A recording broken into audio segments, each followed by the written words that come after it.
ბათუმის რეფერალურ საავადმყოფოში დევნილებს უფასო სამედიცინო გამოკვლევები უტარდებათ.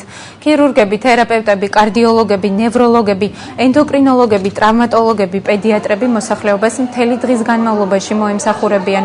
უფასო სამედიცინო მომსახურებით სარგებლობა ნებისმიერი ასაკის მსურველს შეუძლია. პროგრამის თანახმად დევნილებს უფასო სამედიცინო გამოკვლევები 4 რეგიონში, აჭარაში, იმერეთში, კახეთსა და სამეგრელოში ჩაუტარდებათ. აჭარაში ამ ეტაპზე 5000-მდე დევნილია რეგისტრირებული.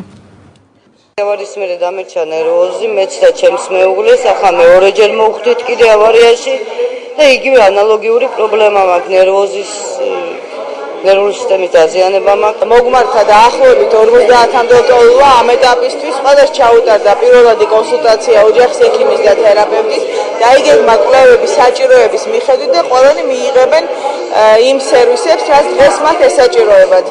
არის პაციენტები, რომლებსაც უფრო ხმა კვლევა ესაჭიროებათ, მათთვის დაიგეგმა განმეორებითი შეხვედრები. დევნილთა სამინისტრომ ჩემი ოჯახის კლინიკასთან გააფორმა თანამშრომლობის მემორანდუმი, რომელიც ითვალისწინებს სხვადასხვა რეგიონში დევნილების უფასო სამედიცინო გამოკვლევას.